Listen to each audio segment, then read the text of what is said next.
On this pretty December day. So we have a big morning in store for us at our quarterly meeting and our last regularly scheduled meeting of 2018. So welcome to all. It is also a little bit of a bittersweet day as we say some fond farewells to folks who have been so pivotal to the work of the Tennessee Board of Regents. Without any further ado, and because we're already just a few minutes behind, but we'll make up for lost time and still get all of our work done, I will call on Secretary Mason to call the roll, please. Governor Haslam, Regent Apple, Here. Regent Burdine, Here. Regent Duckett, Here. Regent Green, Here. Regent Griscom, Here. Regent Hatch, Here. Regent Krause, Here. Commissioner McQueen, here. Regent Pepper, Here. Regent Prescott, Here. Vice Chair Reynolds, Here. Regent Roman, Here. Regent Shockey, Here. Regent Summons, Here. Commissioner Templeton, Here. Regent Varlin, Here. Regent White. Here. You have a quorum. Thank you. We have a full house. You have in your board books 2 sets of minutes from our September 28 quarterly meeting and our special called meeting from November 13. Any changes or comments on those? If not, we'd like a motion to approve those minutes, please. Regent Shockey, thank you. A second? Second. Regent Prescott, any discussion? Hearing none, all in favor? Aye. Opposed? Thank you very much. Chancellor, your interim action report, please. Thank you, Madam Chair. The interim action report was included in the material sent to all board members prior to our meeting today. This report constitutes a record of business transacted by the Office of the Chancellor since the previous quarterly meeting of the board. Madam Chair, pending any questions, I recommend the board's approval of the report of interim action. Any questions for the Chancellor? If not, a motion to approve the interim report? Thank you, Regent Apple. A second? Second. Second, Regent Burdine, thank you. Any discussion? If not, all in favor of approval of the interim action report, say aye. Aye. Opposed? Thank you very much. We have one report from our committee work, and that's Audit Committee, which met on November 13. Regent Griscom, a motion to approve those minutes? Thank you. And a second? Second. Thank you, Regent Prescott. Any comments or discussion? If not, this will require a roll call vote. Sanja? Regent Apple, Aye. Regent Burdine, Aye. Regent Duckett, Aye. Regent Green, Aye. Regent Griscom, Aye. Regent Hatch, Aye. Commissioner McQueen, Regent Prescott, Vice Chair Reynolds, Aye. Regent Roman, Aye. Regent Shockey, Regent Summons, Commissioner Templeton, Regent Varlin, Regent White. Aye. Motion passes. Thank you. Oh, Chancellor, I'm going to jump around a little on you. Sorry. I'll come back. You come back. We are going to jump around just a little bit today on this agenda to accommodate schedules and a very busy agenda. And at this time, I'd like to recognize, as I mentioned, it is a bittersweet day in many ways, Commissioner McQueen and Commissioner Templeton, who have served with us during their tremendous service to the state of Tennessee. I know really neither one of them needs any introduction to this group, but Candace McQueen has been a devoted public servant to the state of Tennessee, and as we all know, the success in K through 12 has so much to do with our success at our TBR institutions. You're stepping down, I guess, in January with a new opportunity at the National Institute for Excellence in Teaching. Tell us what that's about. Fantastic. I'll work on my elevator speech, which I'm working on now. But NIET is an organization that really started almost 2 decades ago to begin to support teacher evaluation, new teacher compensation models, but in particular teacher leadership opportunities, so we could create a foundation of effective educators in every school. And it's really created now a model that's around a whole school improvement that's built on teachers as the foundation of that improvement. And I am blessed to have an opportunity to move into the CEO role and bring the main office, the national office, to Nashville. So it was a very attractive opportunity. We will have an office still in Washington, D.C. We have an office in California and an office in Phoenix. But the main headquarters will now be in Nashville. So I'm adding jobs to the economy, which I thought was excellent. And we'll still be able to support a lot of the educator effectiveness work that we have done so well in Tennessee. And certainly it's been a blessing to work with you on the board. I'm always impressed with your leadership and the people around this table. So thank you for the opportunity. It's been an honor to serve and also an honor to get to know so many of you so well. And I appreciate you saying how important this connection is. We're going to make sure it keeps going strong through the coming years because we've reduced remediation rates. We have more kids ready for college and career than ever before. And so the momentum is strong, and let's just all keep working together to keep making it strong. Absolutely. And the best part of this is you're staying right here. We're so Absolutely. grateful. Thank so you. grateful. Commissioner McQueen and her team have collaborated with us on Tennessee pathways, early post-secondary opportunities, expanding our dual credit programs, advancing career and technical education in general, collaboration with us on putting more experienced professionals in the classroom. I mean, the list goes on and on. So this has been a special relationship. We thank you very much. Thank you. And to Commissioner Templeton, who's probably headed home to that farm in McNairy County where his heart is, I know. Jay has served in the role as Commissioner of Agriculture for a couple of years now, and you were Assistant Commissioner or Deputy Commissioner, were you not before that?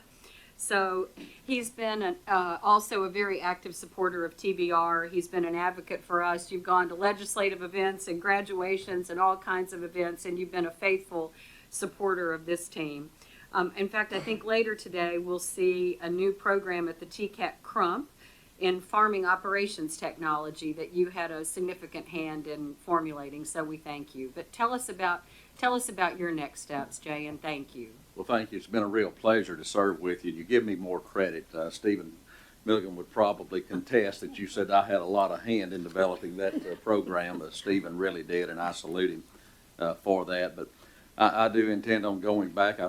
Between my service with state government and local county mayor's office, it's been about 13 years since I have been a full-time farmer. So I am looking forward to doing that and beginning to continuing to work with some entities as we further develop agribusiness around the Delta and the Mid-South region, and I think that's going to be a tremendous opportunity. And on days when I'm not doing those sort of things, I'm going to cut the grass for my neighbor, James King, down there.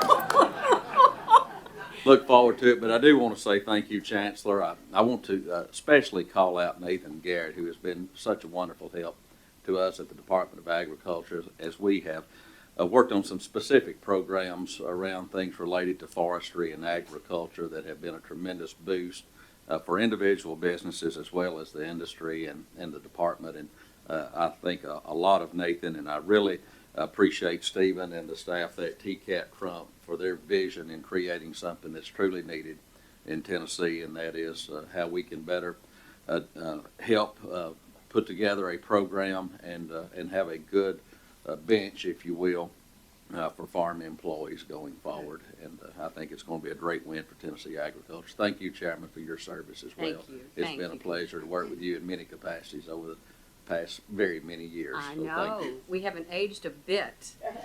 It's been almost a quarter of a century. I know. That's just shocking. So, well, we will miss seeing you, but we know you're not far away either. And I suggest that you send James a big old bill for cutting that lawn. Before we let you go, and I know you have some scheduling issues as well, but we can't send you off without a little something to thank you for your service. Chancellor, you want to join me up here?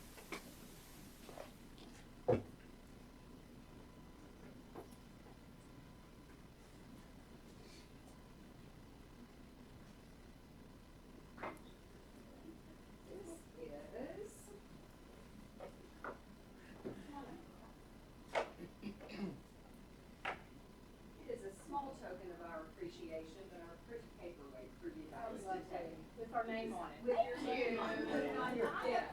I know.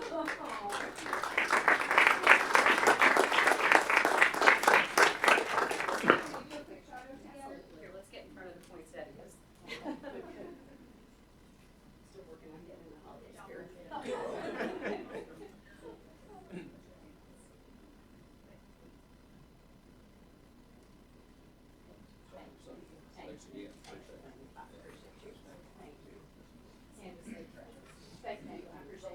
I thought it was a FAFSA sweater, but.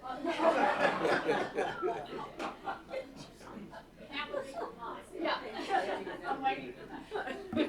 Though my name was not invoked, the mention of the FAFSA sweater, I do believe, gives me a chance to rebut the commissioner's comments. As you all know, we have led the nation in FAFSA the last several years. We believe at THEC the FAFSA sweater, which made its appearance, I wore it yesterday, has played a key role. Let me say, in all seriousness, if you're in the job I'm in, the Commissioner of Education matters. And there has been nothing we have done around FAFSA, around sales, where we just text and we just figure it out, and we're really, really going to miss Commissioner McQueen. And then I would just say, as the other state employee at the table with Commissioner Templeton, when you're an ex officio member on a board, that's a hard role sometimes. And finding the right perspective that aligns with what you do in your day job versus your board service is hard. I've never seen a commissioner of ag do it better than Jay. And I served with him on the UT board before I was fired from that this year. And so I survived that one. you did, but Jay made it out. It must have been his neighbor. I was fired from that one too. So. I've learned sitting between both of them as the ex officio members of the board, and I will miss them both. We are blessed in this state with talented people. Mike, thank you for those comments. And again, thanks to both of you for your service. You have been extraordinary public servants, and we're just proud to know you.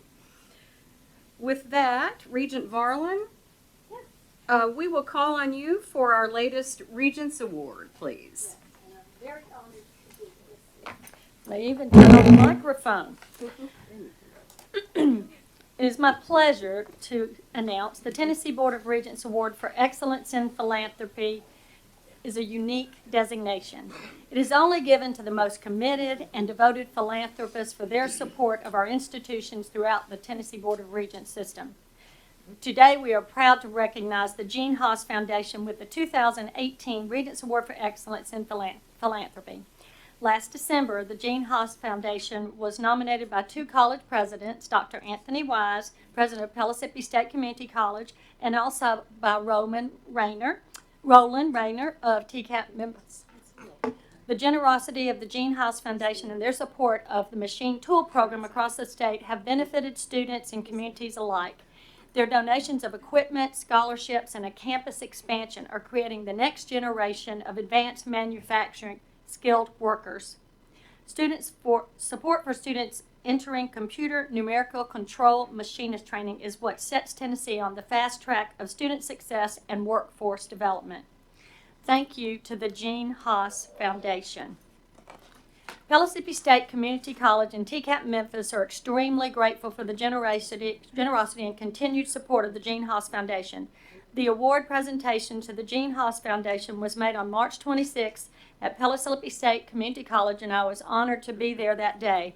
On behalf of the Tennessee Board of Regents, we are proud to recognize the Gene Haas Foundation for the outstanding contributions they have made to our colleges, the communities our colleges serve, and most importantly, the students who are benefiting from their generous support.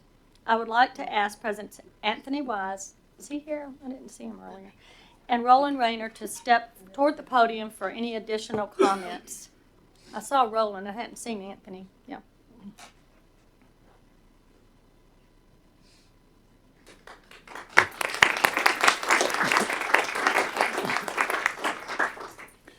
I'm hoping this is on. It is. Well, good morning, everyone. Good morning. Actually, I'm shocked that I'm up speaking this morning about this, but be also prepared, right? But anyway, good morning, everyone. I am truly pleased to have this opportunity to say thank you to the Gene Haas folks for actually awarding us $1 million to assist with a building project in Bartlett, Tennessee. And it goes a long way to help us to continue to do the work that we're hoping to do at TCAP Memphis, continue to do that great work in the Bartlett area, an area that does not have a TCAT, and those folks have to travel quite a bit to get to our campus downtown and out to aviation campus. But again, the Gene Haas Foundation has been a major player in helping us to transition to the Bartlett area. We truly appreciate them and thank them for their contribution to TCAP Memphis and the Tennessee Board of Regents system. Thank them so much.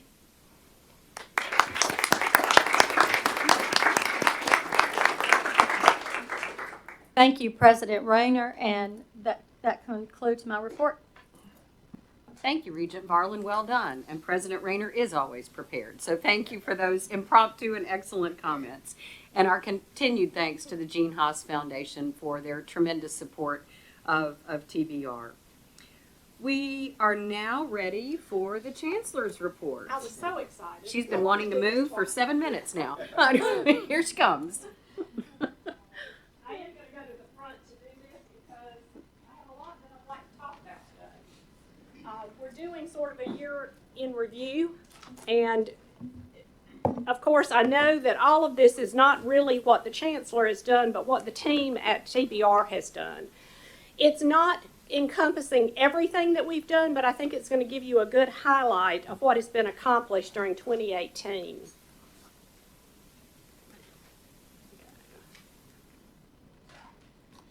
To start with enrollment, it is up for the third consecutive year. We had more than 88,000 students at the community colleges and over 16,000 at our TCATs. So again, a huge increase in enrollment. And at the same time, while we talk about more students coming in the front door, you know that the continual conversation is how do we help give them the awards and what they've chosen to study when they come to our colleges. Well, our award rates are also up. The community colleges awarded 15,240 associate degrees and certificates this past year, and the TCATs awarded 7,700 credentials in 2017. That is an 82% increase over the last 10 years. That's a tremendous increase.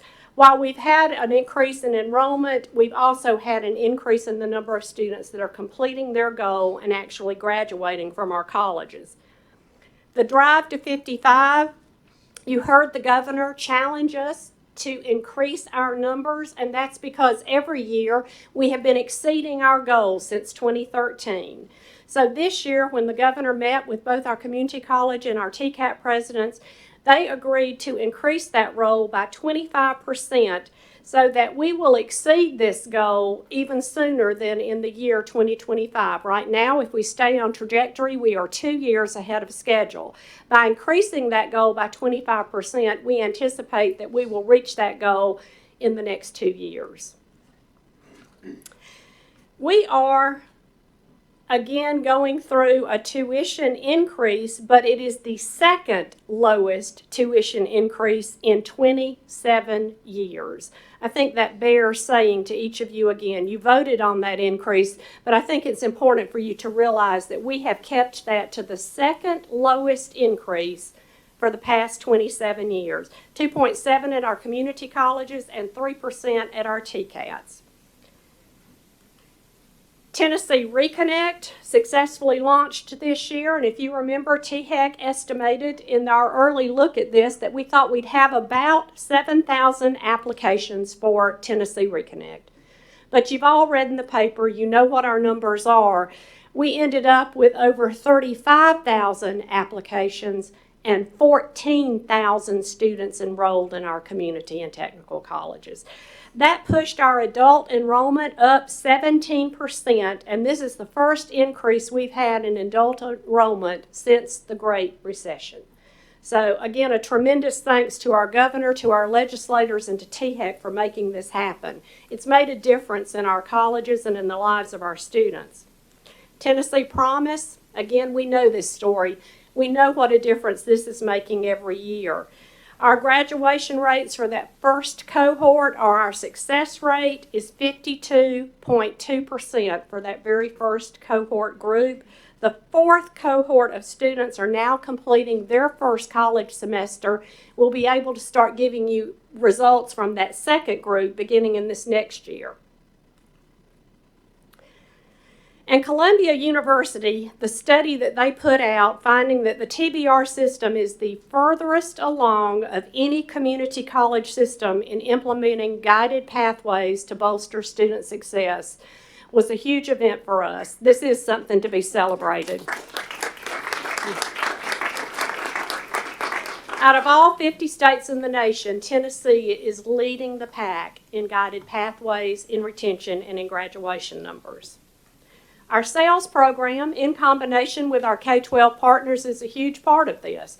This year, you know that they won the National Award for State Innovation from the Education Commission of the states. The sales staff was moved in and consolidated into our system office over this last year, so they now are overseen directly out of the system office. And for the first 5 years of sales, we have a record number of 51,278 high school students that did not have to take developmental studies when they graduated from high school. Now, if you put that into dollars and cents, what does that mean for families in our communities? Well, if you estimate that each one of those students would have spent roughly $1,200 on books and fees when they went to take those developmental study courses, that is $41.2 million. That was saved for our Tennessee families and our financial aid system. $41.2 million. That's significant. And as of this year, all 13 community colleges are engaged in the national network focused on increasing student success and eliminating equity gaps, or achieving the dream. We had our second TBR Advising Academy in March, focused on our adult learners, with 90 students participating under these initiatives. We also had our first High Impact Practices for Student Success Conference held in January with more than 80 participants, and the second conference is scheduled for this January. Our high impact practices are listed here. Again, all of you are familiar with what these are and the work that's been doing out of the sister office and the difference that they're making at the campus level. Achieving the Dream and our pathway projects, again, with all of our colleges now engaged in this work, and they're looking forward to their first Dream conference that they'll be attending in February. And TBR and THEC co-hosted the We All Rise conference in October, our 7th biennial conference on diversity, equity, and completion, with more than 250 individuals in attendance, where Governor Haslam served as the keynote speaker for this convening. Skills USA this year, we had 41 students compete from 11 of our colleges that won medals at nationals. Again, 41 of our students competed and won at the national level. And we have expanded the TCAT's Common Curricula Building, Shared Content, and Competencies in 88 programs this year. We're continuing to develop our system-wide articulation and alignment agreements between the TCATs and the community colleges. We have expanded our veterans and military prior learning assessments, and we have launched our new faculty learning communities this year. With regard to workforce development, we received a $1 million state appropriation for our middle college mechatronics programs. This allowed for us to give 4 colleges $250,000 grants. Those were Chattanooga, Cleveland, Motlow, and Rome State, to expand what they were doing with the middle college mechatronics programs. Motlow State was awarded a $545,000 National Science Foundation grant for a 3-year project which will be introducing smart manufacturing concepts and technology to the advanced manufacturing educators across the nation. So educators from across the United States will be coming to Motlow to be trained on these National Science Foundation concepts. We are also currently working on a new non-credit online workforce training program to be delivered through our Tennessee eCampus. This is in collaboration with our own internal ECD department. The initial offerings will be grouped into the advanced manufacturing, quality assurance, project management, engineering management, and nursing and allied health components. So we're really excited about launching this and looking forward to serving that non-credit community within the state of Tennessee. And we truly are now a Memphis to Mountain City system. When our TCAT Elizabethton broke ground on their new Johnson County facility in Mountain City, it completed that map trajectory. This is in partnership with the Johnson County schools. Also, TCAT Livingston opened the Jackson County's first ever higher education facility in Gainesboro with state grant and in partnership with Jackson County schools. Both new facilities will provide opportunities for dual enrollment high school students and our adult learners. We've also been undergoing a great deal of major construction on our campuses to the tune of $135 million coming out of the ground this year. Those projects include TCAT Knoxville-Anderson County campus, the Pellissippi State Science and Math Building, the Cleveland State Campus Revitalization, the Motlow Smyrna campus, TCAT Memphis Bartlett Extension, and the Walter State Sevier County campus. Our shared services initiative is becoming less painful. You do see that these ladies have smiles on their faces, in this picture at least. You know that it has been a long, hard road for us as we've gone down this.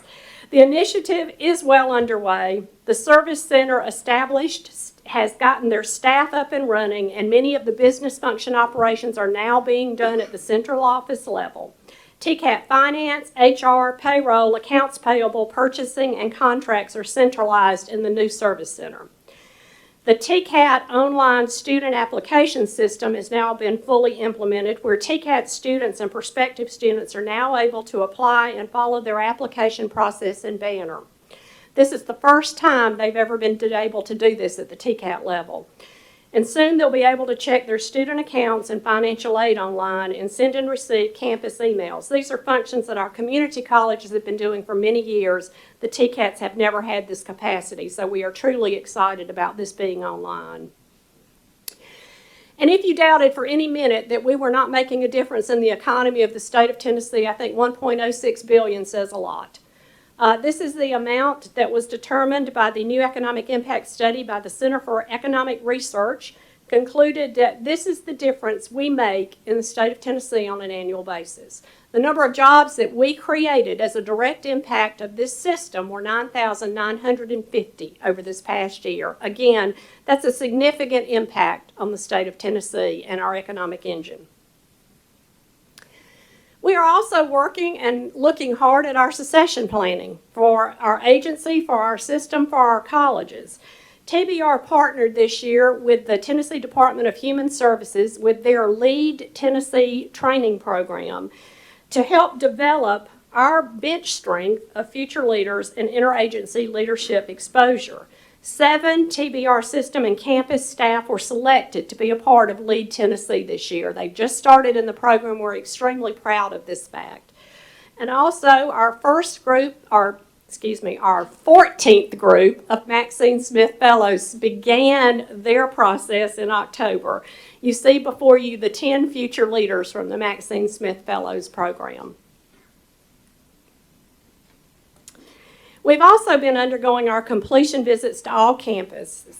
This is replacing what many of you may have known as institutional briefings of old. Well, now this is strictly focused on our completion activities when these briefings are taking place.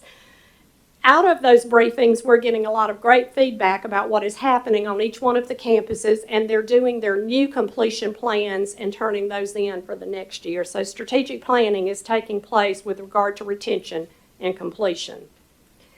You also know that over this past year, you have voted and selected 5 new presidents for our system. Dr. Michael Torrance, Dr. Shauna Jackson, Dr. John Mandrell, our newest, Ms. Kelly Cheney at TCAT Knoxville, and Dr. Bethany Floor at Northeast State College. It's a rare year when we have to replace 5 presidents in 1 year. So thanks to each of you that served on those committees and the hard work that you did. To those of you that chaired those committees, I won't say that we've got more gray hair in the room, but we have worked hard to make sure that we have 5 of the very best across the nation to be a part of our system.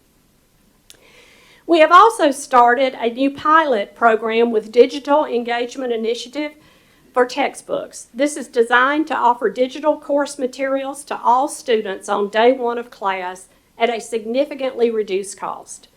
As a pilot this fall, 95 faculty members and hundreds of staff members at 31 community and technical college campuses are preparing to put the digital materials in the hands of 6,200 students in the spring of 2019. Preliminary projections show that students taking the pilot courses will save a total of $502,000 by using these digital materials. So significant program that we're putting in place, very exciting. The response that we've had from the campus level faculty and staff has been tremendous. We're very pleased with where the pilot's headed, and we look forward to this being the norm rather than the exception on our campuses in the near future. With this project, students will always retain the option of acquiring a traditional textbook at any retail store of their choice. They have to opt out of the choice. The Office of Policy and Strategy has developed an assessment model for the pilot to assist with continuous improvement and any decisions that need to be made to scale this up. We also are very happy to tell you that the maps, we gave you a taste of this at our committee meetings, but to let you know that these interactive maps on our education and workforce development will go live the end of the year. TBR commissioned TSW planners to conduct a statewide analysis of the need for higher education and the connection to the labor market. TSW created a series of these interactive maps displaying the educational need and the demand by census tract. These maps will allow us to identify areas of the state with the greatest need at a more granular level than the state or the county data currently allow for. Maps are also incorporated with the labor market projections in the 5 high-demand areas, including healthcare, manufacturing, information technology, transportation, and business. The information will be useful in the development of new academic programs, capital project prioritization, and in identifying whether academic programs match our regional labor market need. And then finally, I do just want to announce three retirements that we have. First of all, TCAP Whiteville President Carolyn Beverly and TCAP President Tony Creasy have both recently announced their plans to retire as of January 1st. They are here with us, and we're going to talk about them more further on in the program. And also to let you know that our interim president, James King, has given me his letter saying that he plans to retire at the end of January, which I hesitantly accepted. And we will talk about him at a future date. I told him we were not prepared to do anything to talk about that today. He has to come back and visit with us to talk about it. Are there any questions about this past year? Chancellor, may I make one comment? Because we've had opportunities to go around for legislative meetings, over the past several weeks. And there was one at TCAT Athens this week, and Cleveland State Community College was also involved. And so Stewart put together some of the things that have happened there and talked about. But State Senator Mike Bell made the comment. He said, "This is great. We need to know about these things. Send us all the things that are going on so that we may not show up, but at least if we know about it, we have an opportunity then to really have an understanding of what's happening at all of our institutions." So we had this conversation earlier this year about the largest system in the state of Tennessee is our system. And I just wanted to share this because Mike Bell, Senator Bell on his own, recognized and shared at this luncheon meeting, we need to know what you're doing because then we can carry that forward. So I just wanted to bring that back up because you put this event together and I had an opportunity to be part of it that really talked about how to leverage all what's in this room and what's on all of our campuses. So I just wanted to share that back to your report. Thank you. Thank you very much. Do you want to mention this too in conjunction with what Regent Griscom just said? Yes, each of you have at your place this is our latest publication talking about the past year. Our career pathways, our guided pathways are all included in this. Most everything that I just talked about in this presentation is in that book, and we do intend to put that in the hands of every legislator as we go and visit with them. So that will be our PR and talking piece throughout this year. So what are your priorities for next year? To survive. No. We're going to continue to look at our retention and completion numbers. We're also looking at setting a goal, a benchmark for our dual enrollment numbers as we go into this next year. We realized that we didn't actually have a benchmark for that. So we're working on calculating those numbers out. We are looking at doing more in workforce development as we go through this next year, adding to our Tennessee eCampus in what we're able to do to serve the communities there with Tennessee eCampus. So we've got a full agenda for this next year. I know. Thank you. Any other comments or questions for the Chancellor? Well done, as Thank you. always. Thank you, team. So, well done.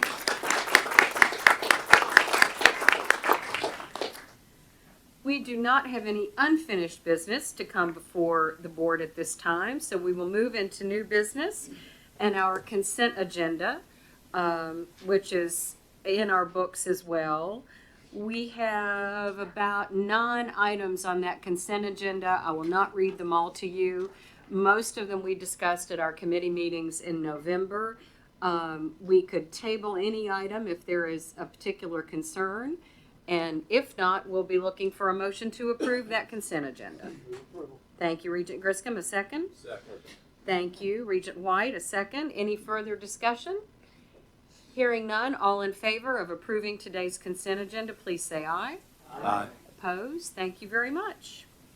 We have some informational reporting to continue in the vein of the Chancellor's good news and hard work, and we'll begin with Vice Chancellor Priere to give us an update on economic and community development. And Carol, just keep going on the warranty rollout as well. Okay, thank you very Thank much. you. Good morning, and thank you for the opportunity to share with you some information about the Economic and Community Development Office. We have 2 agenda items today. Both of these are, as we mentioned, informational items only, an update of the ECD activities and the warranty rollout. November 1st, the 2nd Tennessee trained cohort graduated. We have graduated over 130 Tennesseans who are representatives of TBR, ECD, labor, community leaders that have been trained in the consult, design, implement, and evaluate systems approach to recruiting and expanding businesses in Tennessee. We've had a great year. Nathan Garrett is also working on the 2019 class, working with our graduates as well as ECD partners to make sure that the 2019 program is just as robust and just as exciting as we trained folks across the state. We're excited about that. We also, from our evaluations, found out that the members of the Tennessee Train class wanted to have an alumni association and a meeting from time to time to keep the momentum going and to keep the excitement going, because this was the first time many of these folks got together in the same room. So we're planning that as well for 2019. Some other updates that we have include developing a task force to work with apprenticeships, particularly in the area of IT, as well as machine tool and tool and die. We're coordinating these efforts with our campuses and ECD and labor. And I'm going to follow up with what the Chancellor said just a little bit about the online workforce initiative. It's sort of a teaser. We are working with Dr. Greg Cedric with his talented eCampus staff above us one floor, I believe, to develop a high-quality online, on-demand workforce training coursework that will be able to be something that industries across the state can use on a quick notice whenever they have employees that they need to train. It will help to enhance what our campuses are doing currently now and just provide one more service to business and industry in the state regarding workforce training. So hold tight, and more to come on that in 2019 as we begin some pilots early next year. Our projects that we're working on that have been big for 2018 will continue in 2019.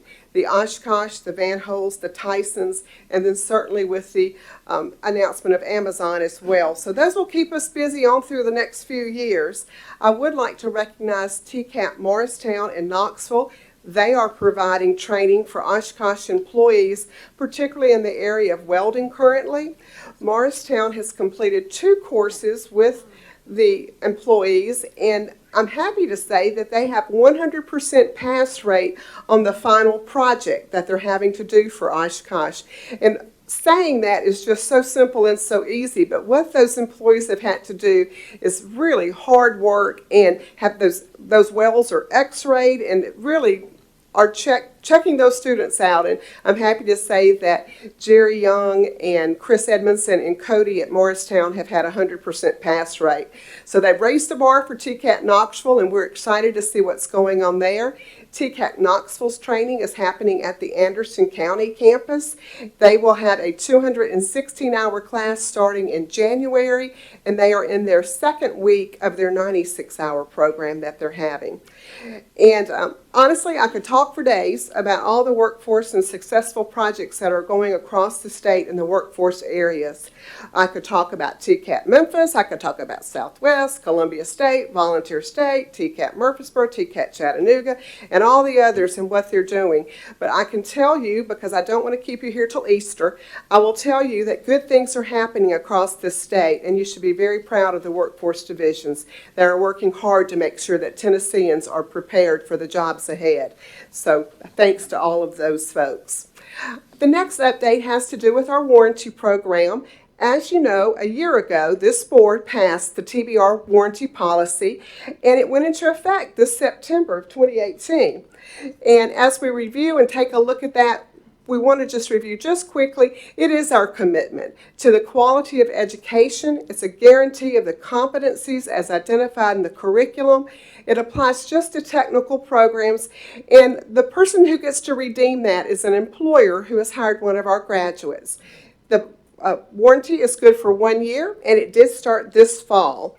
So what it's not, it is not guaranteed employment. It is not guaranteed employment for the graduates. It's not total re-education of a course or a program, and it does not guarantee successful licensure as well. But it does guarantee that if we say our students have been trained in a certain area and an employer finds that we did not do that, or that student does not have that skill, we will retrain that student at no cost to the employer or to the student. This is a huge initiative, as you can imagine, with 40 campuses. So we have worked closely with campuses in developing and streamlining the process to make sure that this fall and henceforth goes smoothly. We have worked very hard with Volunteer State, Northeast, Chattanooga, Motlow, and all the TCATs to make sure that the frequently asked questions we have, the information that we have sent to the campuses makes sense to their admissions. We have met with admissions, registrars, academic officers. Some days I felt like I was meeting with every single person, but we've got a good group going out there, and I feel comfortable. The campuses are ready, and they're excited as well. Dr. Faulkner is so happy and excited that he just said that his graduation this fall, all of his technical students will receive the warranty instead of just waiting for those that just started. With the help of Matthew Gann and his creative staff, we have some wonderful marketing items that we have some in front of you, and I'll draw attention to those in just a second, but it's an exciting time. The warranty is actually just 3 separate steps, and we're going to go through those rather quickly for you just to make sure you're up to date on that. The first is, of course, issuing the credentials, which is what many of our campuses are involved with, probably right this second. We will have students that are eligible for the warranty this term, those students that were enrolled in short-term certificate programs or in the phlebotomy program or truck driving programs. Those will be some of our first students across the state that will receive the 1-year warranty. Through marketing, we have created in our foundation office, we have created a warranty form letter that talks about what the warranty is, how to redeem it, what it means. And there's also a little paragraph in there about becoming an alumni and how they can give back to their institution. We just thought that might be a good plug to put in there. So we do appreciate the work that marketing has worked on for us. The beautiful posters here. You have a warranty card in front of you. With your microphone, as well as a postcard as well. So if you need that materials, just let me know. I can send some more to you. The second stage is when that graduate leaves and takes that first job. If for some reason the employer finds there is an issue, there will be on our website a warranty claim form for the employer to complete. Once they complete that form along with the graduate, that form will come to our office, and Jennifer Fuchs will oversee that, work with the campus to make sure that we are able to retrain that student in the skill that they need. And we will work with the presidents on their campus and their designees to make sure that takes place. Jennifer will oversee that and keep up with that particular process. Once the student has been retrained or the alum's been retrained, that information will be closed out in what we're calling the warranty record-keeping mechanism, and we will report that to the board, obviously, and we will report that to legislators or the public or whoever wants to know. We will be sharing that information. Once a warranty claim comes in, the Chancellor will be notified along with the institution immediately. And I would just like to remind everyone that that's not a catch you or trying to find something wrong in our system. It's truly just to make sure that the quality is there and that we're doing exactly what we need to do in preparing the workforce for tomorrow. So in conclusion, I would just like to say that with our dual enrollment programs in the high school and our new middle colleges, Tennessee Promise, Tennessee Reconnect, and our warranty, business and industries are really excited about what's taking place in Tennessee and how we're preparing the workforce. And the Tennessee Board of Regents is playing a critical role in making sure that we have people ready for the jobs of tomorrow. So, Vice Chancellor, if there's any questions, I'll be happy to ask them. Otherwise, that completes my report. Any questions or comments? Chairman Apple, thanks for the work you're doing as our chairman of the ECD committee. So, well done. Okay. And the whole point is not to have to maintain many warranty records, right? Yes, So, ma'am. yeah. I have not asked for another employee. I'm hoping that Jennifer goes to sleep waiting for that phone to ring. Exactly, But we've got her some other duties, so she really won't fall Yeah. asleep. But Yeah. no, ma'am, we're not anticipating any. I fully believe in what the campuses are doing. Exactly. Believe in the quality of what we do. So, Mhm. Yes, excellent. ma'am, every day. Thank you. Thank you. Well done. Vice Chancellor Gibbs for a finance report overview, please, sir.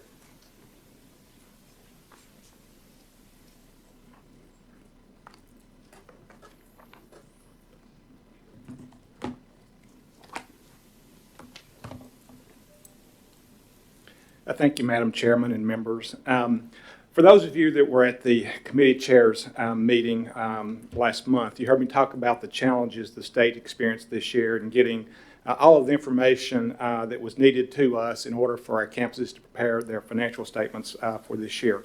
That in turn put us a couple months behind schedule. So having said that, I think it's truly a Christmas miracle I stand before you today with any reports. I guess it's true that where there's a will, there's a way, and all the credit goes to our campuses and to Renee Stewart and her staff. Renee and her group really came through in the clutch for me this time. At one point in time, she asked me if I could have financial statements or budgets, which one did I want. So I picked one, knowing that I really wanted both, and knowing at the end she would come through with both, and she did. So I certainly appreciate that. Today I'll be sharing with you two pieces of financial information. The first being a system-wide annual financial report, and the second being a report on the financial performance of the community colleges and the TCAT sectors. Neither report will require any formal action on your behalf. Included in the mail-out materials, you should have received a copy of the fiscal year 2017-18 annual financial report for the Tennessee Board of Regents system. The report includes consolidated financial information for the 6 locally governed institutions, 13 community colleges, 27 TCATs, and the system office. Additionally, the report also presents financial information for the reporting entities' foundations. Again, the annual financial report is an informational item only and requires no action. Next, I would like to share some consolidated financial information by sector. TBR policy regarding institutional financial performance review requires that on an annual basis, the board shall be advised on the aggregate overall financial performance of the system's institutions. To aid in the assessment, we use various financial ratios that are widely accepted in colleges and universities, as well as other select financial information related to overall unrestricted net asset position. This is the 6th year for reporting under the board policy. This year, we've also added a new report, a report of adjusted unrestricted net assets. And also, as required by the policy, I will be reporting ratio information in aggregate for each sector, including a sector average performance, an expected performance level, and a watch level performance. In the first chart, one more please, is the summary of select financial information. And here we're reporting the adjusted unrestricted net assets by sector and the change of those assets over time. Note that I used the word adjusted. What that means is, for the purpose of this particular evaluation, we have taken the unadjusted unrestricted net assets, that's basically your fund balance, or if you think of it in terms of like retained earnings, as reported on the financial statements, and reversed certain accounting transactions that the schools are required to book for financial statement reporting purposes, but are not truly the financial responsibility of the college and are outside the institution's control. Examples include certain entries related to pension accruals and other post-employment benefits that the institutions are required to book. As you will see from the chart, fiscal year 17-18 was a pretty good year for both the community colleges and the TCAT sector. Adjusted unrestricted net assets for the community colleges increased by $37 million, while the TCATs increased by a little over $6 million. The percentage increase for both the community colleges and the TCATs was at 12.7%. Additionally, the report tells us that the community colleges have about 7 months of unrestricted net assets available and on hand when compared to revenues. The TCATs have about 6 months available. So if you assume that expenditures will somewhat mirror revenues, then I think these numbers are pretty good. About 5 months of reserves is the industry standard. In my opinion, these measures, which use the adjusted unrestricted net assets as a measurement tool, are some of the best gauges of financial performance. It gives a clear picture of how much the bottom line is moving and in which direction. It also gives you some idea of the sufficiency of the net asset level overall. Another reason I think these are some of the best measures, again, is this method negates the impact of several of those recent accounting principle changes that I just discussed. And some of those can really skew the financial performance results if you don't account for those. Now we want to take a look at various financial ratios that are used in the CFI or Composite Financial Index calculations. As we look at the ratios, please keep in mind that the ratio calculations use the unadjusted net assets in their calculations. So it's a little bit different base that they're calculated off of. Again, they're using the unadjusted as opposed to the adjusted. I'll briefly describe these ratios as we go through the information. I do want you to keep in mind that while these ratios are indicators of financial health, but they're certainly not absolutes, especially given the fact that they use the unadjusted balances. The first one that we'll look at is the primary reserve ratio. The primary reserve ratio measures financial strength by comparing total expendable unadjusted net assets to total expenses and provides information on how long an institution can survive on their current savings or reserves. The industry standard for this ratio is 0.40, which represents about, again, 5 months of expenses. The watch level is 0.13, which represents less than a month and a half of expenses. As you'll see, the community college sector meets the expected level of performance, which means that the reserves for the sector as a whole are in pretty good shape. The TCAT sector is above the watch level, but showed a slight decline over the previous year. We think the decline is primarily the result of the new accruals required by the accounting principle changes. The next ratio is the return on total net asset ratio. The return on total net assets provides information on whether the institution is better off at the end of the period compared to the beginning of the period. This is one ratio where the capitalization of investments in plant or buildings can create year-to-year volatility in the ratio and really skew the results, especially for the smaller schools. The industry standard is 3% above inflation as measured by the Consumer Price Index. The watch level is consistently below the rate of inflation. As a whole, the community college sector is above the expected level, which generally means our institutions are better off than they were compared to the previous year and performing at an overall good level. The TCATs are performing above the expected level as well, but here you can really see the impact of bringing new buildings online. If you look back at 2016 and see the big spike, that's where we capitalized some new buildings that year. So those are the type of things I think that you have to take into consideration as you're looking at these ratios and some of those oddities that can impact them.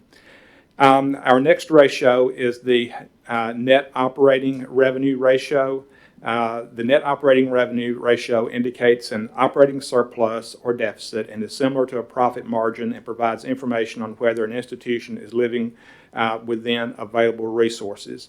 The industry standard is 4%, which represents an amount needed to keep pace with growth in expenses and maintain adequate reserves.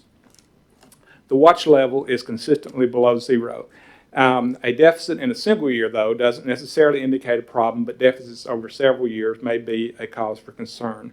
The ratio tends to be pretty volatile and, again, can be negatively impacted by things that are outside the institution's control, such as, again, those required pension entries, other post-employment benefit entries, depreciation expense, large capital maintenance expenditures that are funded from capital appropriations. As you see there in the community college sector, they performed at the expected level. The TCAT sector is slightly below the watch level. Again, there are several factors that are beyond the institution's control that can have a material impact on those ratios. And we think that's the driving force behind the TCAT ratios being slightly below the watch level. But if you recall, the adjusted unrestricted net assets that I presented earlier for the TCATs increased over $6 million this year. If that number had not gone up significantly, then I would have been maybe more concerned about this particular ratio. Our next ratio is the viability ratio. This ratio measures financial health by comparing expendable net assets to long-term debt. And it provides information on how much debt can be paid with existing resources. And this is one that we'll just skip through pretty quickly because our institutions basically carry no debt. This is more really for the LGIs. Walter State, I think, has some debt for a capital project, but their ratio was near the industry standard here. The Composite Financial Index is our final ratio. This last measure that we'll take a look at, basically you use the other four ratios to calculate the CFI, and this provides a single measure of the overall financial health of our institutions. Tracking the CFI over time provides information on the progress an institution is making toward achieving financial goals. But again, we have to remember there are things outside the institution's control that can significantly influence and skew these ratios. The industry standard for the CFI is at least 3.0.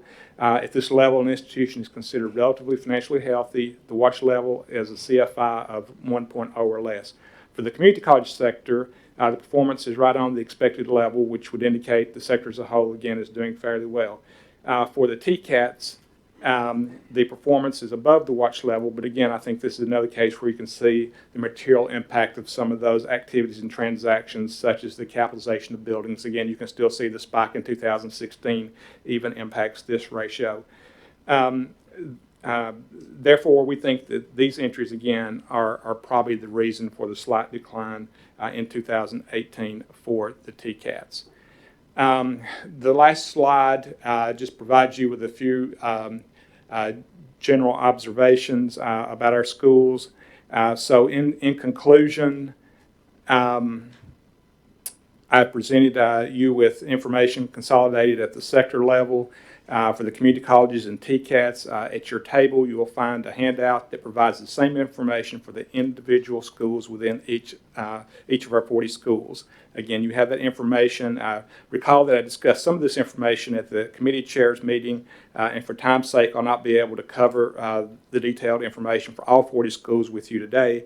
But if you have questions as you look over the information, please do not hesitate to contact me. A couple of the things that I want to point out, I think that's on this last slide, on the observation slide. It's related to the adjusted unrestricted assets. And again, I think this provides a financial performance indicator that negates the impact of the recent accounting principle changes. I think that's very important. And it focuses more on the performances that are within the institutional control. And it shows trends over time. But I think more importantly, 12 of our 13 community colleges increased their adjusted unrestricted net assets this year, and 23 out of our 27 TCATs increased their performance on this measure as well. The last things that we had looked at, the CFI ratios, again, those are more influenced by things that are outside the institution's control. And I think the way we will use these ratios will be used really to supplement the adjusted unrestricted net asset information we provided. If we see the school is having issues with the unrestricted net assets, then we'll look to the CFI ratios and see if we can identify exactly what's causing those issues. We'll continue to monitor our school's progress. In particular, there were 1 or 2 community colleges that we'll continue to monitor pretty closely with their progress. And there are about 10 TCATs where we want to see continued improvement in their adjusted unrestricted net asset numbers. Again, most of those TCATs moved their numbers in a positive direction this year, but we want to just continue to monitor them and make sure that they can get their levels up to where we feel good about it. So unless there are any questions, Madam Chair, this completes our report. Questions? It's a lot of information. And everybody do take these and look over. This is an important set of information that we are given from time to time. In conclusion, though, Vice Chancellor Gibbs, what I think I hear you saying is, while there are certain instances where you're doing some more careful monitoring, there's not necessarily anything that's keeping you up at night at this point. That's correct. That's correct. Okay. We've made good headway at Northeast. I think that has definitely been turned around and heading in the right direction. We've worked closely with our TCATs this year, so I'm seeing some good progress there. Again, we'll always monitor our schools, but I think we're moving in the right direction there. When we get back from Christmas, we'll be having, again, individual conversations with our TCATs like we did last year. So, again, I just think we'll continue to monitor, but things seem to be moving in the right direction. Good work. Thank you. And thank you to Renee Stewart, who is always a mainstay in this process. She's amazing. So I understand our chairman and governor is arriving. He is in the lobby. Excellent, excellent. Why don't we stand by here for a second? Oh, that's right, that's right. Absolutely, absolutely. We will stand by. He's greeting our newest faculty regent and our student regent, which is certainly appropriate. And then we have two pieces of business we will transact with him and ask him for some comments as well. And he's running early.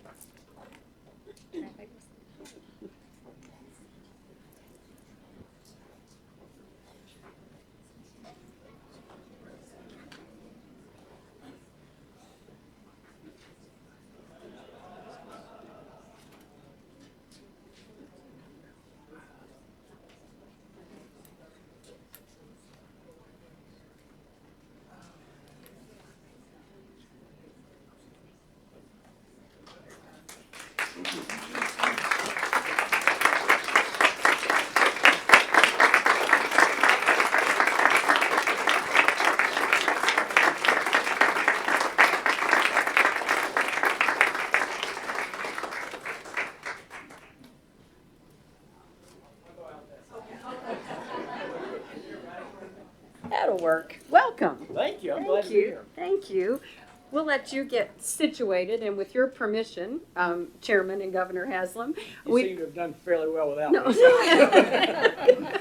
We have two items of business we'd like to transact, and then we'll turn it to you for some remarks, if that's okay. Thanks. All right, thank you. You can snack on your candy in the meantime. That's right. Tommy took good care of You you. know me well. I know.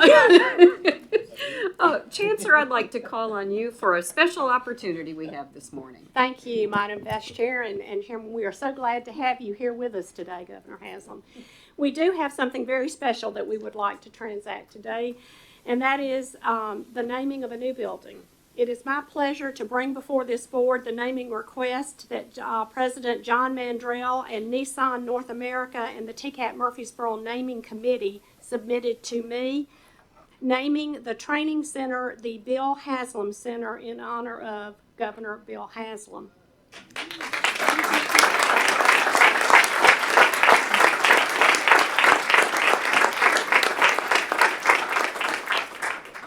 In 2013, when Governor Haslam gave his State of the State address, he announced plans for the Smyrna campus and the training center's creation.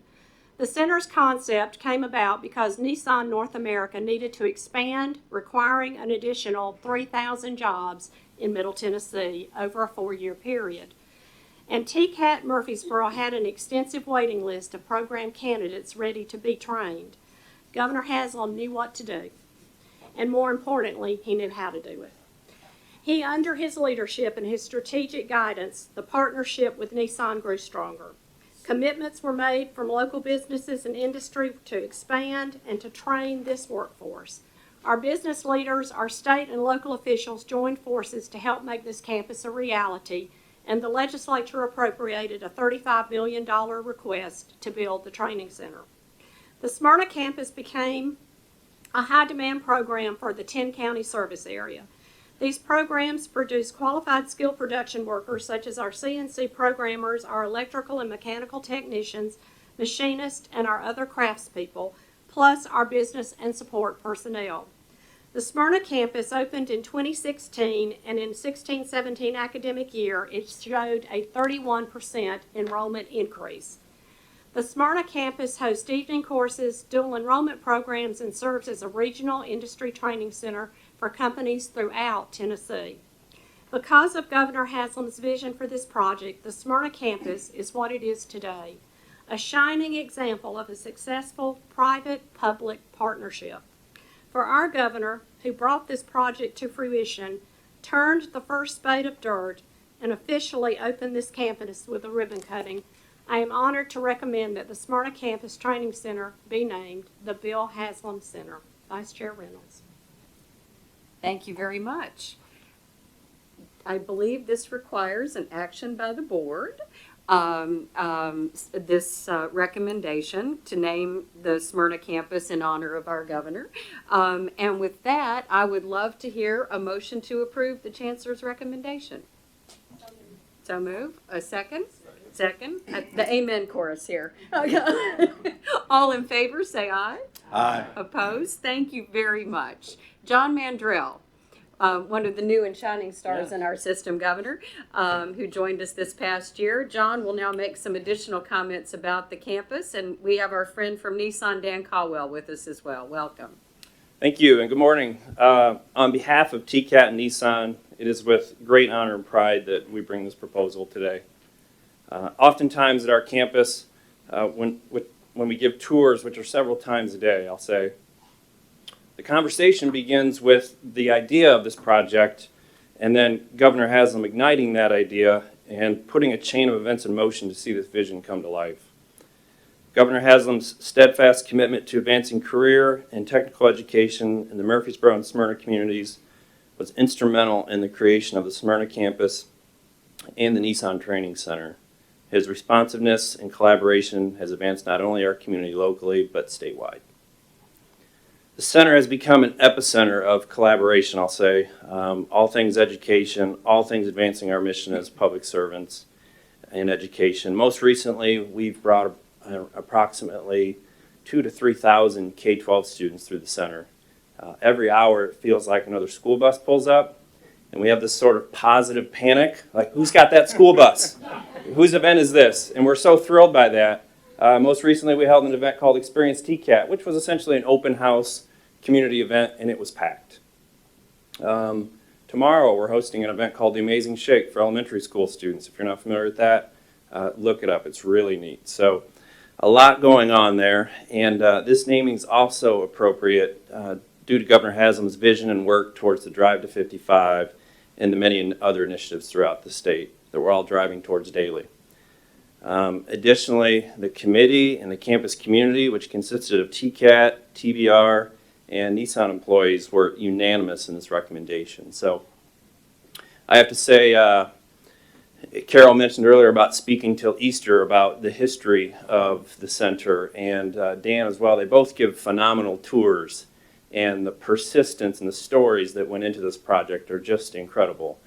And Governor Haslam, you've demonstrated a great commitment to career and technical education, which we fully support your name as being appropriately placed on the building.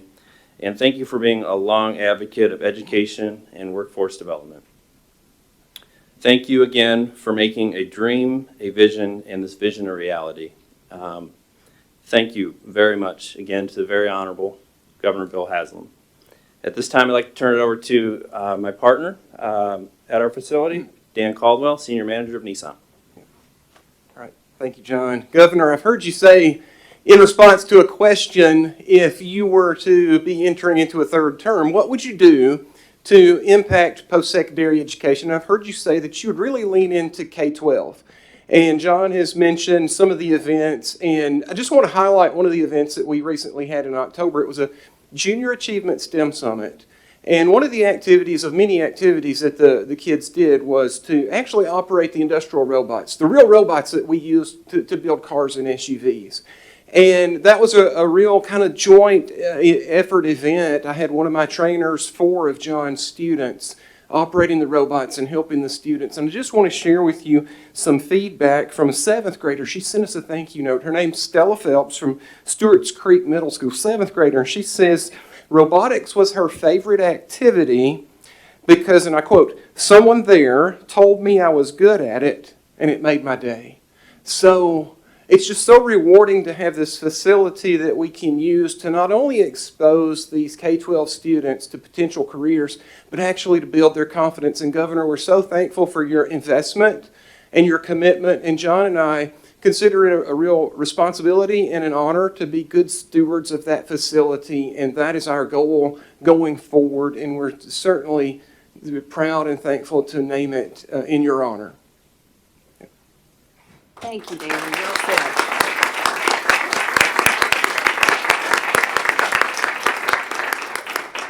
There is a long-standing tradition in our state of naming our facilities here through the Board of Regents after outstanding governors and legislative leaders. So it is our honor today to continue that tradition. And thank you for giving this just chance to honor you in some small way for the leadership you provided at the TCAT at Murfreesboro and Smyrna. It's pretty exciting, so thank you. We have, do you want to say something now? We have one more thing. You go ahead. Okay, okay. No, but I don't want to stop you. No, you go Okay, ahead. okay. Thank you. So, and thank you, John and Dan, for being here, and Chancellor for bringing this recommendation to us. So, we're just proud to know you. And I'm proud your name will be forever on it. That's very exciting. Now, this is where it gets a little dangerous. I'm now going to turn the floor over to Regent Griscom, who will read the resolution that the board will act on once again to honor you today. Regent Griscom. Thank you, Madam Vice Chair. I want to take the two of us back to when we were in the United States Senate together and ask if I may have a point of personal privilege before I read the resolution. Yes, sir. There are several of us governors sitting up here today who've had the opportunity to be on this mission with you for both terms. And I think you'll probably hear from the rest of them when I finish this, but I just wanted to acknowledge it's been an interesting ride, probably more than we thought when you asked us to do this, and I hope we have served you well as members of this board. And the second thing is, personally, you brought me back out of what I thought was an end of a public career. You gave me a chance to help you early on and then to continue in that public service by being a member of this board. For that, personally, I want to thank you. Now, I will get to the serious part. This is a resolution of appreciation for the service of the Honorable Bill Haslam, Governor of Tennessee, to the Tennessee Board of Regents. Whereas the Honorable Bill Haslam was elected the 49th Governor of Tennessee in 2010, after a successful career in business and 7 years of public service as mayor of Knoxville, and was reelected to a second gubernatorial term in 2014. In 2008, as mayor of Knoxville, he helped establish Knoxville Achieves, a groundbreaking program that allows graduating high school students in Knox County to attend community and technical college free of tuition. And whereas Governor Haslam established the themes of his tenure in office in his first inaugural address, I remember that cold morning, I know you do too, in 2011, in which he declared that, quote, educational achievement is the real key to the future, close quote, and that, quote, open quote, our goal is simple, top-tier education for our children, close quote. He proceeded to fully fund the basic education program for K-12 education throughout his tenure, significantly raised teacher compensation, and instituted other reforms that resulted in national leading gains in various measures of K-12 student achievement. And whereas, after 2 years of major gains in elementary and secondary education, along with fully implementing the Complete College Tennessee Act of 2010, Governor Haslam turned his attention to higher education in his 2013 State of the State address, in which he reported that only 32% of Tennesseans at the time held some form of college credential. In that address, he established the Drive to 55 initiative to increase that percentage to 55% by 2025, and proposed a dramatic $35 million increase in student assistance through the Tennessee Student Assistance Corporation and $17 million for new equipment and technology to boost workforce development programs at the community and technical colleges. And whereas in his 2014 State of the State address, Governor Haslam proposed the first major vehicle for the Drive to 55, the landmark Tennessee Promise Program, making Tennessee the first state in the nation to guarantee tuition-free community and technical college for all high school graduates. When it went into effect in 2015, Tennessee Promise became a national model for tuition-free community college. And more importantly, it changed the conversation around Tennessee family dinner tables from, I wish I could go to college, to where will I go to college? Increasing college enrollment among new high school graduates and particularly among first-generation college students, and leading to an unprecedented drop in the number of Tennessee students taking out college loans. And whereas Governor Haslam proposed in his 2017 State of the State address, expanding tuition-free community college to adults without college credentials through the Tennessee Reconnect program, after observing that increasing college attendance by recent high school graduates alone would be insufficient to reach the Drive to 55 goal, and declaring that, quote, we need to reach the working mother who went to college but didn't complete, or the son with sons of his own who, like his dad, never went to college but knows that he needs to upgrade his skills, close quote. When Reconnect went into effect this fall, Tennessee achieved another national first becoming the first state to offer adult learners tuition-free community and technical college to earn college degrees, diplomas, or certificates. And in his 2017 address, Governor Haslam said, "I know firsthand what a college degree can mean to someone, specifically someone who is the first in the family to go to college. My dad was the first in his family to attend college and get his degree, and the trajectory of his life and mine was changed forever." And whereas Governor Haslam also personally witnessed these life-changing impacts of college access and completion by speaking at commencement ceremonies, visiting campuses, and talking with students, listening to their dreams and their successes.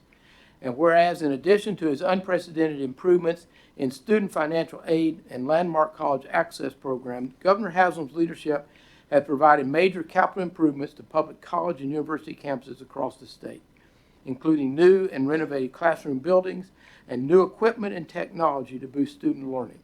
He also proposed the Focus Act of 2016, which created new boards of trustees focused exclusively on each of the universities they govern, and sharpened the focus of the Tennessee Board of Regents to the success of students and workforce development at the community colleges and colleges of applied technology. And whereas believing that one of the most important responsibilities of the board is to hire devoted and compassionate leaders for the TBR system and its institutions, Governor Haslam personally served as chair of the Search Advisory Committee for a new chancellor to lead the Tennessee Board of Regents into its new mission. And whereas Governor Haslam has served with great diligence and distinction as chair of the Tennessee Board of Regents, and will be greatly missed as both governor and the chair of our board. And now, therefore, be it resolved that the Tennessee Board of Regents expresses sincere appreciation, gratitude, admiration, and thanks to Governor Bill Haslam for his tremendous leadership, outstanding contributions, and dedicated service to Tennesseans, who will benefit for generations to come as a result of his groundbreaking accomplishments in higher education. Madam Vice Chair, I move the adoption of the resolution. Thank you, Regent Griscom, and I'm looking for a unanimous second. Thank you very much. Any further discussion? Regent Duckett? Thank you, Madam Vice Chair. Let me first say, personally and professionally, I thank the governor for the opportunity to serve on this board. When the governor was elected, I was serving as vice chair of this board. I was initially appointed to this board by Governor Phil Bredesen. Phil Bredesen was a Democrat. I presumed that the governor, being a Republican, would want to name a Republican vice chair. I will share with you a private discussion that I had with the governor about the role of the vice chair. I was meeting with him, trying to get him to tell me who he wanted to advance as vice chair. But he quickly told me that he wanted me to continue serving as vice chair. And for me, that told me a lot about the man. He wanted to work with people who were willing to work to make a difference regardless of party affiliation or who had appointed you. And for that, Governor, you will forever have my profound respect, and I sincerely appreciate all the work that you have done and the commitment that you have made for education in the state of Tennessee. Beautifully said. Regent Varlin? Yes. Governor Haslam, Knoxville is happy and grateful to welcome you and Chrissy home. And you and the First Lady are a blessing to every person in this room and to every person across our state. And when I think about the hundreds of comments that I could make about you, three things really stand out in my mind. And they are, number one, in no particular order, how kind you are. And that kindness shines through in your eyes and in your smile long before you even open your mouth. The second thing is your humble demeanor that is regularly expressed through your respect for others and your always available sense of humor. The third thing is your steadfast faith in God. There is no question that you lead with a force for good, and the Lord is your compass. And I just want to say my deepest appreciation for your service and for having faith in me to be a part of this incredible group of people in this board for education, and to say Godspeed and welcome home. Regent Prescott? Thank you. Governor Haslam, I first of all just want to congratulate you for just a wonderful 8 years and all the good work you've done. And kind of being an elder statesman, not the most elder on this group, but maybe close, and involved in education policy for perilously close to 30 years in both elected and appointed positions. I can say without a doubt that I think you are the governor that has done the most for post-secondary education, while at the same time being so cognizant and so supportive of the reality that education is a cradle to career proposition. And there are three things I'll mention that I remember. One is when I got the call from you to invite me to serve on this board, and we have a place at Horseshoe Lake, and in the middle of this call, it just dropped in the middle of it. I think I had said yes, I would accept, but then it just dropped, and I thought, oh my, what a way to make an impression there. But two other things that kind of support what I said about the cradle to career. In about the time you were elected, Memphis and Shelby County were going through a very tense proposition of joining the two school systems, which since then have developed into multiple school systems. And I really think the whole process produced a lot of good things. But I will remember that you took a invitation to call me, and what we were really wanting, because that community had really offered some incredible leaders to serve on that commission. And I had the privilege of really chairing a group that didn't need a chairman because they were all tremendous leaders. But we were wanting to at least get through the process before there was additional legislation, and that was kind of a battle. And that was my request to you, is that if we could just get through that process, and you, although, you know, very appropriately gave us the support in that area. And then the other thing was several years ago, and we really didn't have total support for additional pre-K education because we were going through looking at evaluating that.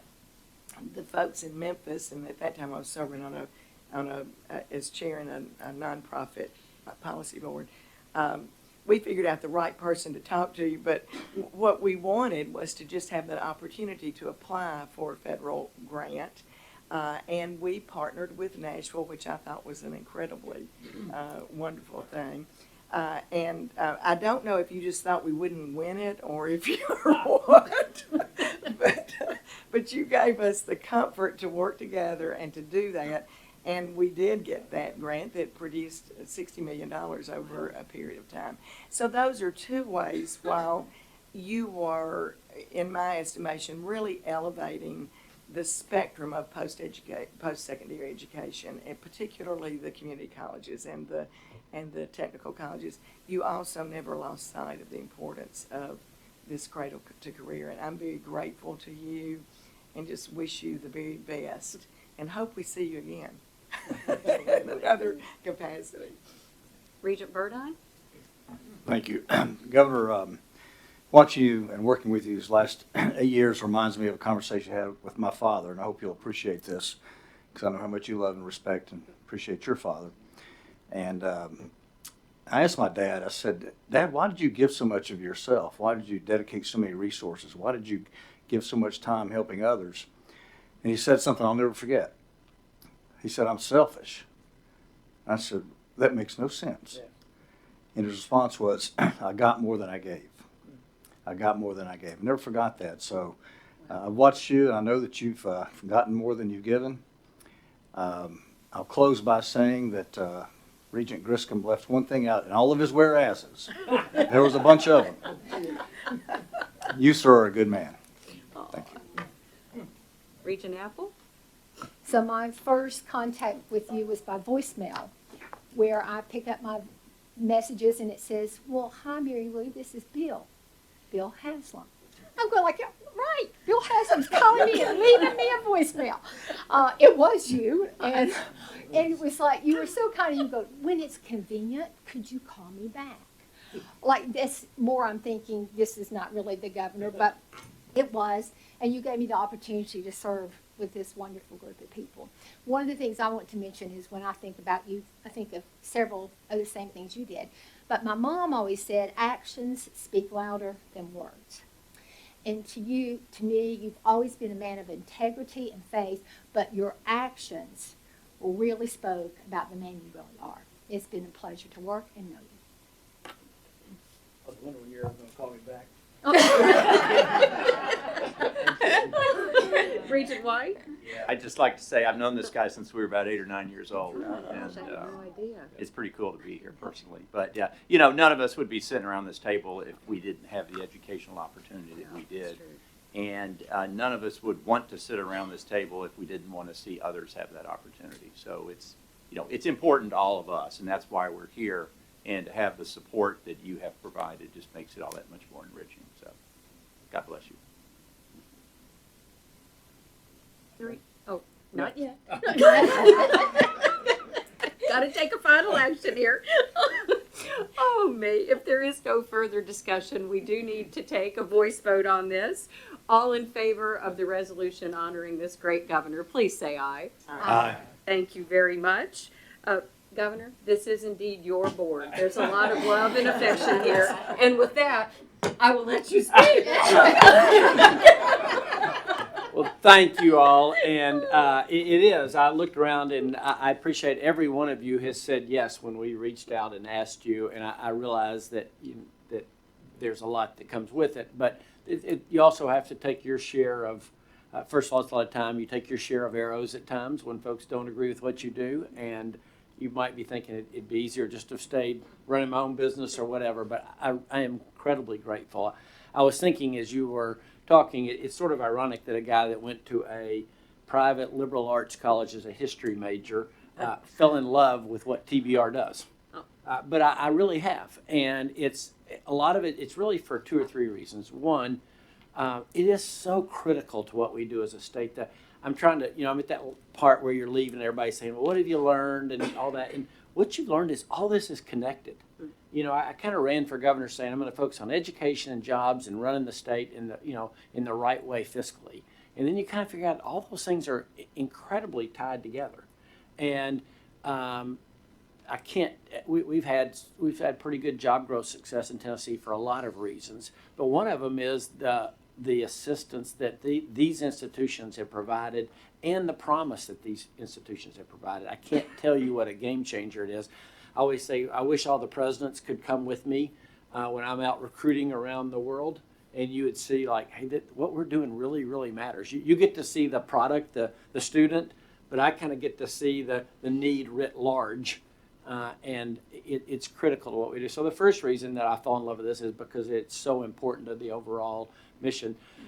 The second is because all of the lives that you see changed, and you all see those as much and way more than I do, but I have the advantage because I'm a public face of people grabbing me in the airport or somewhere at a football game or something and go, hey, I want to tell you my story of how they went to one of our schools and the difference it made. And the third reason I fell in love with it is just because how well you do, quite frankly. I mean, the success rate out of our schools, the job placement rates, it's incredibly encouraging, and I love telling people the stories of what we do and how well we do it. So for all those reasons, this has become one of my favorite parts of what I do as governor, and I really, really appreciate the role you play. I said every one of you is, I guess with the exception of the student and faculty regents, have said yes when I've called saying, would you help? And that's been really, really encouraging. So thank you all. I want to thank all the presidents that have served so well and keep doing that. The world has changed a lot, and never once did I hear you say, we can't do that. From we're going to start introducing a lot more students to we're going to ask you to increase your completion goals, item after item. I never heard you say we can't do that, and that has been encouraging and impressive to me. And then finally, just to thank this group. Again, I really appreciate that. I find myself saying this a lot, but I think we all, as part of being humans, is we want to do something that matters, that has some sort of impact. And I hope you have some sense of what the impact of this is, because it's really, really big. And like I said, I get the advantage of seeing that because of the position I sit in, but I hope you have some sense of the bigger picture of what's going on here beyond the things that just come across the agenda and what you're achieving. So thank you. Don't let up. The hill is still there, and we need to keep chopping away at it. And I know, like I said, we have a renewed focus on completion, but we have to. I mean, we've done a nice job of moving in access, but we have to keep pushing on completion to make certain that we find out why students aren't finishing, and we do everything we can to solve those problems and help it to happen. And I'll just end with this. If you look at the bigger issues facing our country, one of those has to be the whole income inequality issue, and then how that plays out in so many ways. I mean, we have an incredible partisan divide where our country is split down the middle, and then we're mad at the other side because they don't see the world the way we do. And part of that is just a growing income differentiation and everything else. I honestly think the best and only hope to address that is public education. And practical public education, like you all are about, is at the heart of that. So, again, I hope you have a sense of the bigger mission that you're a part of in terms of trying to solve what I think is one of the fundamental issues in our country. And if we're going to change, it's going to be through the things that Barbara, you and a lot of others have been working on long before I ever showed up around here. So, thank you all. Keep going. And let me say the last thing. I specifically appreciate the honor of this building. Every time I'm there, I love what happens there. I walk in that building and go, this is really cool. So I hope I get some sort of pass key where I can still get in there when I'm not the governor. Because I don't know who thought of this idea, but it is perfect. Every now and then you hope you give something to Christmas, give something for Christmas to someone that's a perfect gift, and you all did it. I can't think of something that would that I take more joy in this. So thank you very much. Thank you.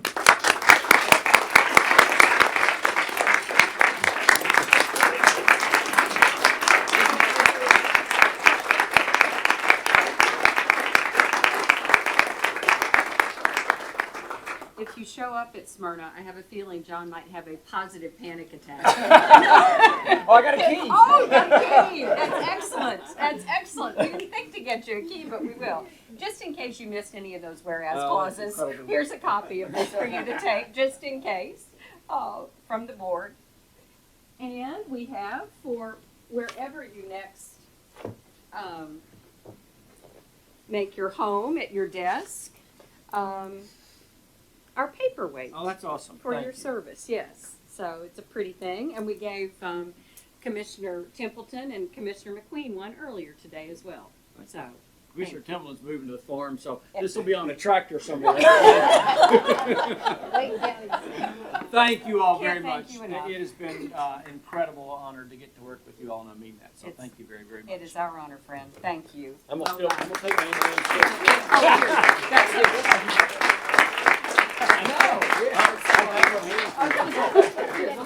Got it? Okay. We'll get you. Oh, you're going to work this? Yeah, I will. Here, let me take some of this so you can do that. Oh. Thanks very much.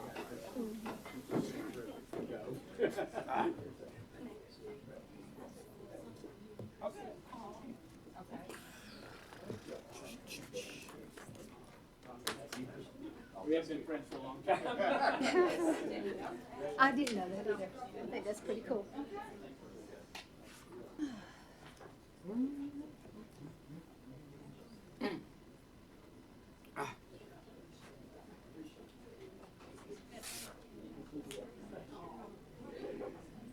Thanks, everybody. Everybody have a seat and go back. Everybody's had a seat. You gotta get back to work. That's right. Yeah, thank you. We look forward to coming. Thank you. You're always welcome. Thanks, everybody. I appreciate it. Thank you.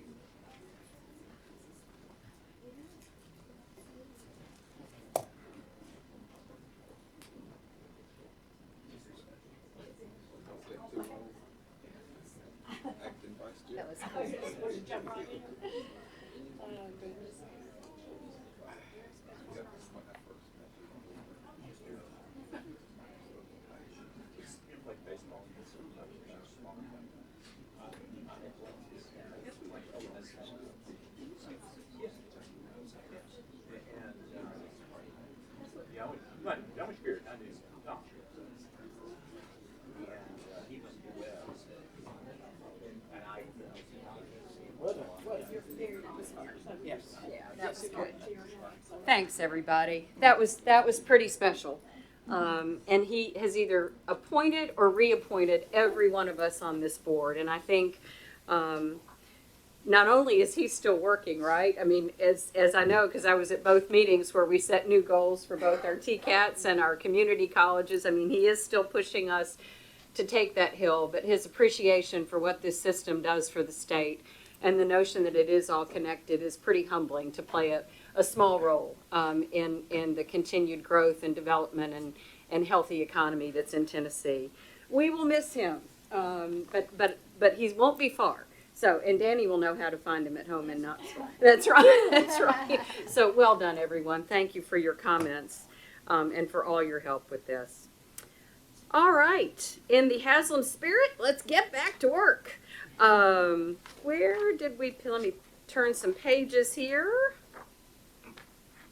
Dr. Lynn Goodman is up next with our annual report from the TCATs. Thank you, Madam Vice Chair. And I've got to follow that. I mean, really, I think we could just go home right now, don't you? If anybody can do it, you Thank you. Well, as you all know, on an annual basis, the Tennessee Colleges of Applied Technology survey students and employers to take a look and assess the effectiveness and the relevance of our technical programs.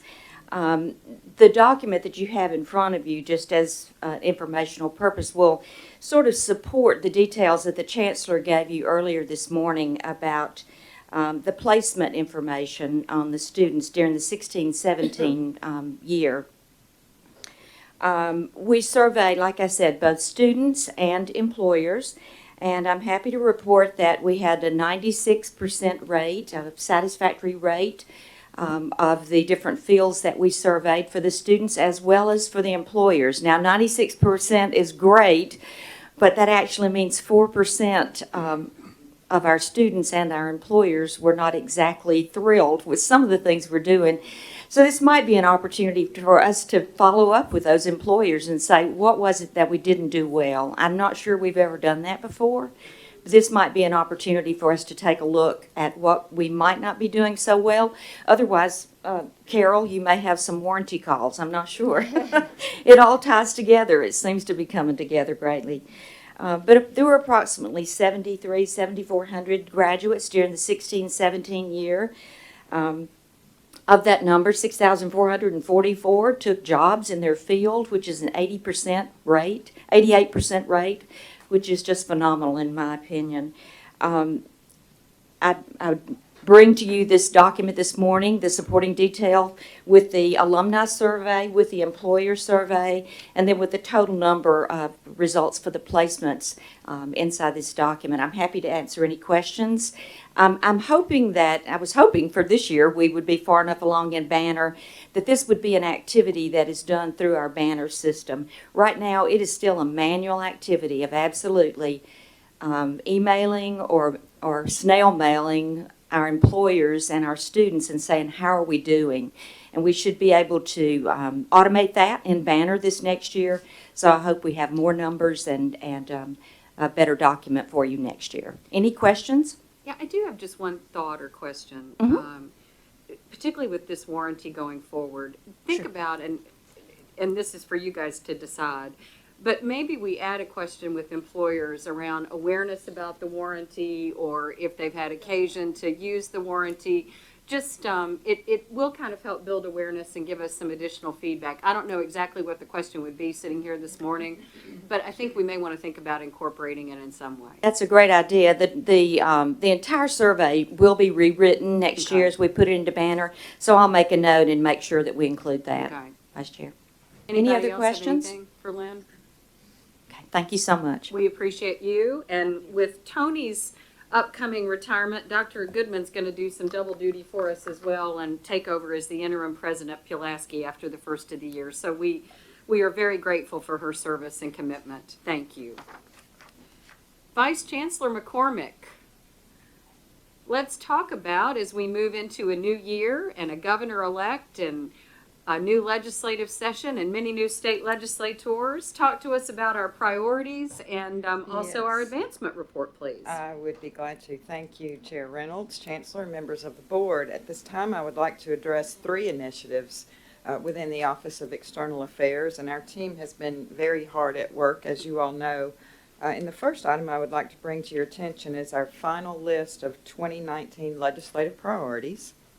This list has been presented, as you know, before as a preliminary list. However, we're ready now to finally and formally announce that the TBR 2019 legislative priorities are to support any legislation designed to secure formula, capital outlay, and equipment funding requests, ensure the statewide safety and campus security of the system's 110,000 plus students, support efforts to expand college access to all Tennessee high school graduates, to ensure that the system institutions are afforded the flexibility to be nimble in response to continually evolving educational demands that are required for student success, and continue to thrive and grow as the workforce development arm of Tennessee's economic and community development efforts.